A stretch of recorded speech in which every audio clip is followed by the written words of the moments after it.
Okay. So it's nice, you know, you're giving me hand signals. I can't see. Oh, that's true. I should be giving. Barely see. Just tell me to go. You know. A wink is good as a nod to a blind horse. This is one of the great inventions of mankind is the ukulele. Ukus, of course, are head lice, and lele means. Yes, dear. I need you to move your car So you could get out. and just pull into my location. Okay.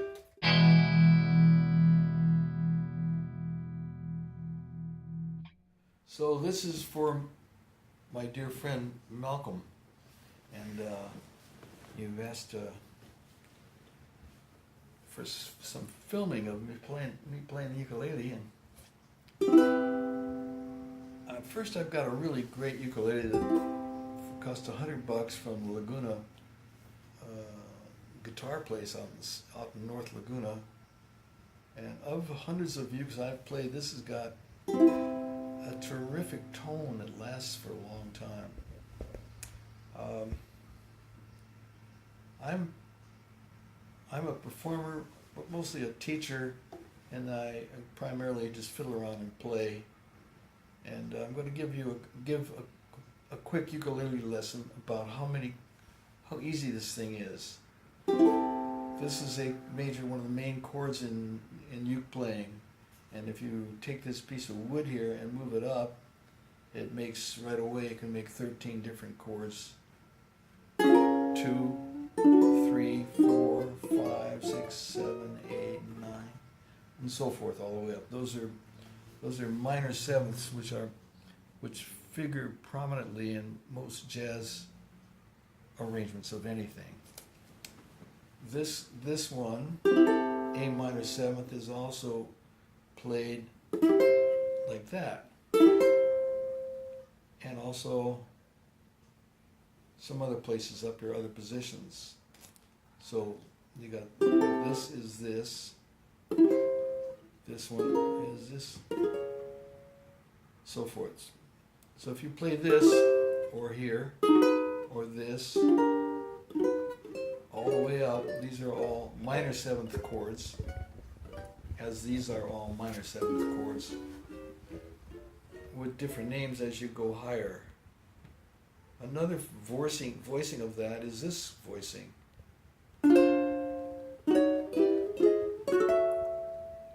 And the another kind of chord that is very exciting is called the major seventh. Not this minor seventh, not the straight seventh, not the major, but between the major and the seventh is a chord they call the major seventh. And going up it sounds like this.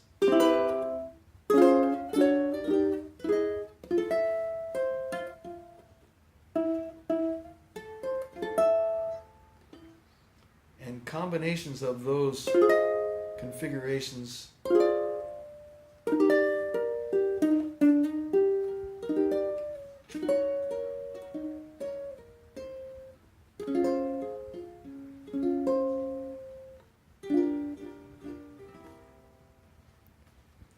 are played endlessly in all the jazz renditions of all the songs that you hear, that we would hear in my time in the 40s, late 40s and the 50s. And one of the greater songs ever played, in my opinion, and arranged beautifully was Early Autumn by the Woody Herman Band in about 1947.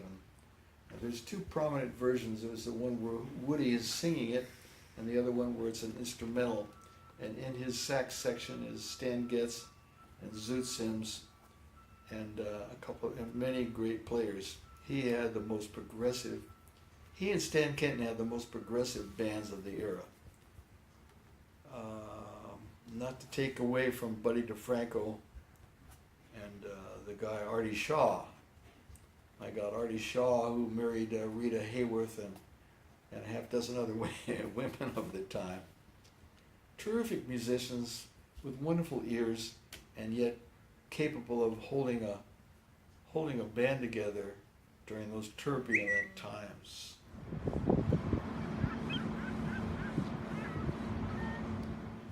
So I grew up in Laguna Beach, starting around 1947. I was 12 or something, and we were playing gin and coconut water, gin and coconut water, gin and coconut water. Cannot buy in America.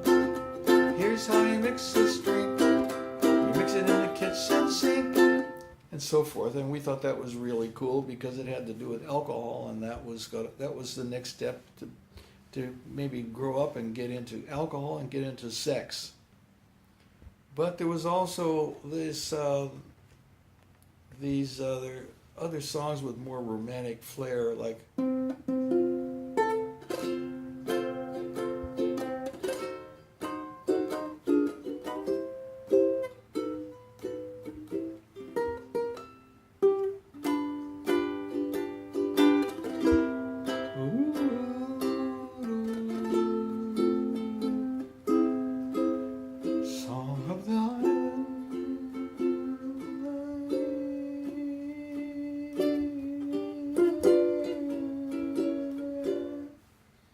So we were playing Hawaiian songs, and we were playing razzle dazzle, kid capabilities, BS songs like 12th Street Rag, and we were 12 years old. And we were getting gigs and getting tips.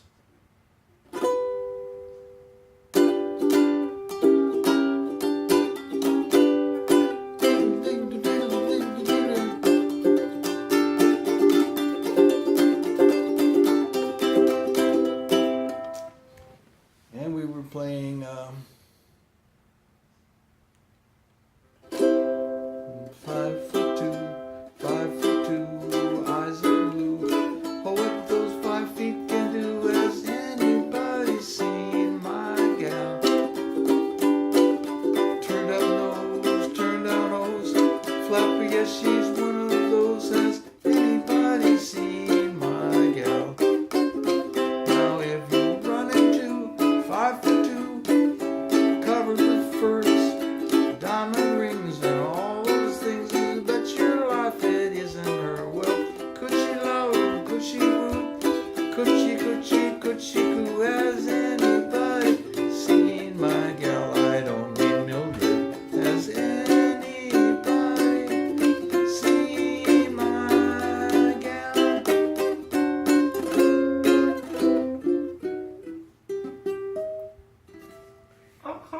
And later on, we picked up these beautiful ways to play, like when the Bossa Nova came here.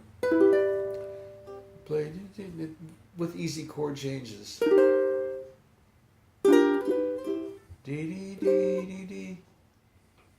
Dee dee dee dee dee dee dee. Now we were playing with our fingernails and had the tricky strum where you can go and you get your thumb in there and you get a triplet. But then along came an understanding of using the thumb. Back in the early days, we said thumb strummers never prosper. But along came the more modern sounds and softer versions. And a song like this one, with your thumb. And also you can always hammer away and put that together.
It's a marvelous instrument. I got one here some places. The plastic one costs about $30.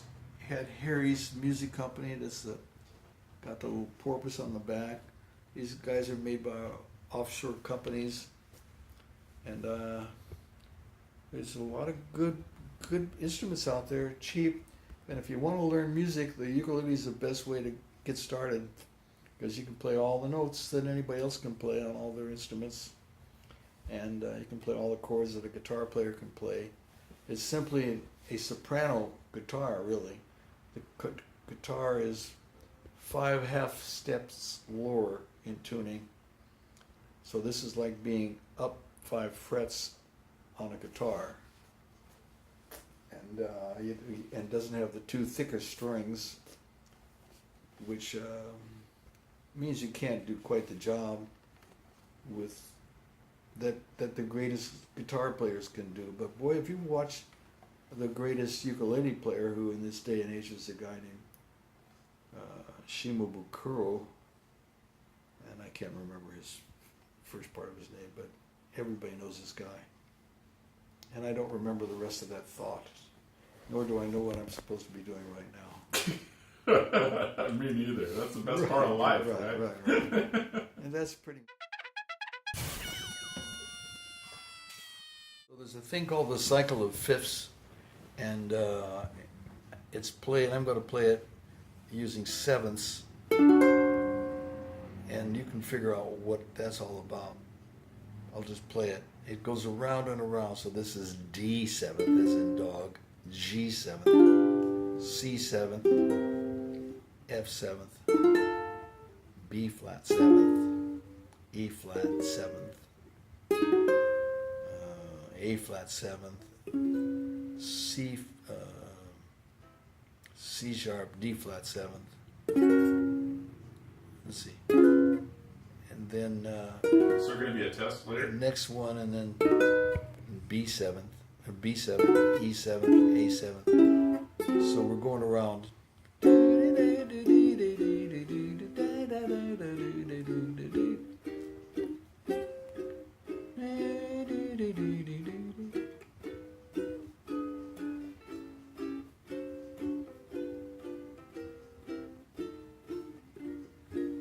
So that just goes around and around, but it enables you to go up and down, but still stay in the same chord structure. And if you listen to the songs, if you watch the chords that you're playing and listen to the sounds that are on the radio and so forth, you'll hear that they all, like in the one I just played, 5'2", it went 5'2", and then it goes to this one, and then this just goes around the cycle to there, to here, to there. And if you start it in another key, like here,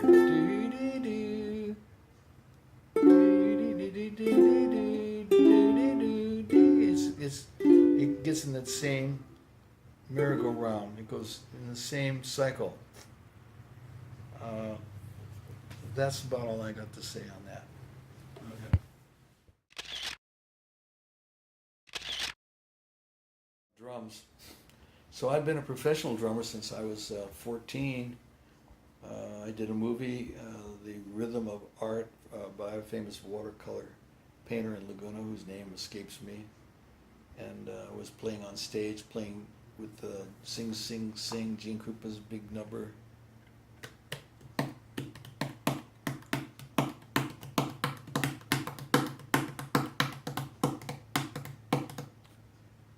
And I started forming jazz bands in Laguna, and then when I got to USC, and there I'm in Los Angeles. I'm next to Hollywood, and all the great players for the studios are there, and many of the great jazz players moved from New York came out to California, where there was work in the Hollywood studios. And so for about 4 years while I was in USC, and a couple of years thereafter, while I could pick up the best players in California and some of the best players in the world, and go play fraternities and sororities, and we would I'd pay these guys whatever was the going rate, which was like $25 a person or something.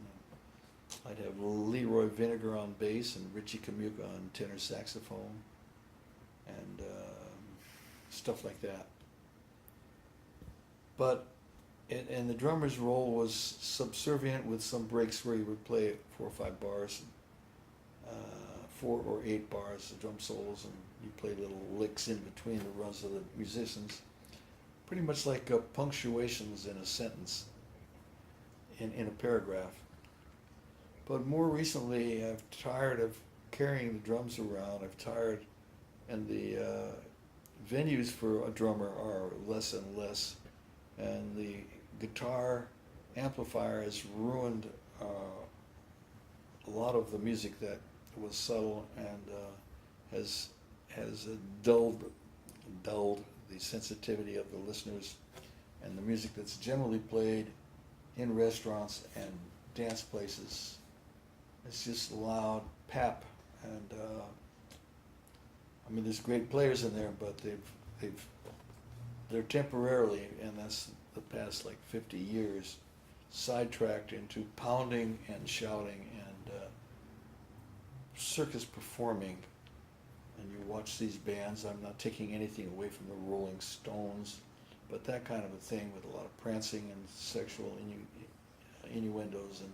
Well, now all the music is cats and boots and cats and boots and cats and boots and cats and boots and cats and boots. Oh, I never heard that. I hear a lot of yodeling though. Yodeling? Yeah, yodeling is where you some different change. stations. You change the octaves from. Oh yeah. And in the country western. Auto tuning. Back in the old day, in those days, and they yodel,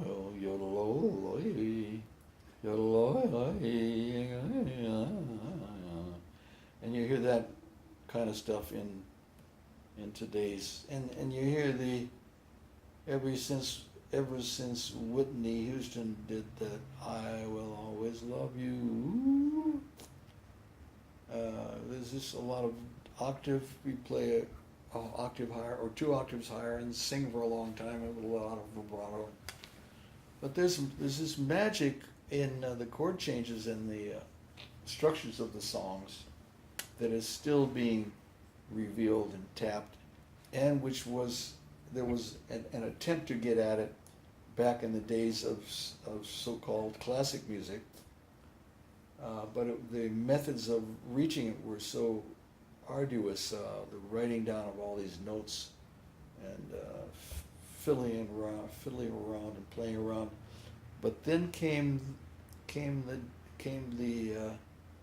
change in everything in the mid 19th century, and in music it became acceptable to make a mistake and play on that mistake because the mistake sounded good, and the output ran the show, not the rules. And thus jazz came about. And we're still in the birth years of jazz and playing like that, intermixed with all this commercialism. Once commercialism raises its head, man, it gets real tough to do art, because you need to make a buck, and if you really are enthralled with making art, you're not, you just can't face making money. Playing for prostitution of the arts, it's called.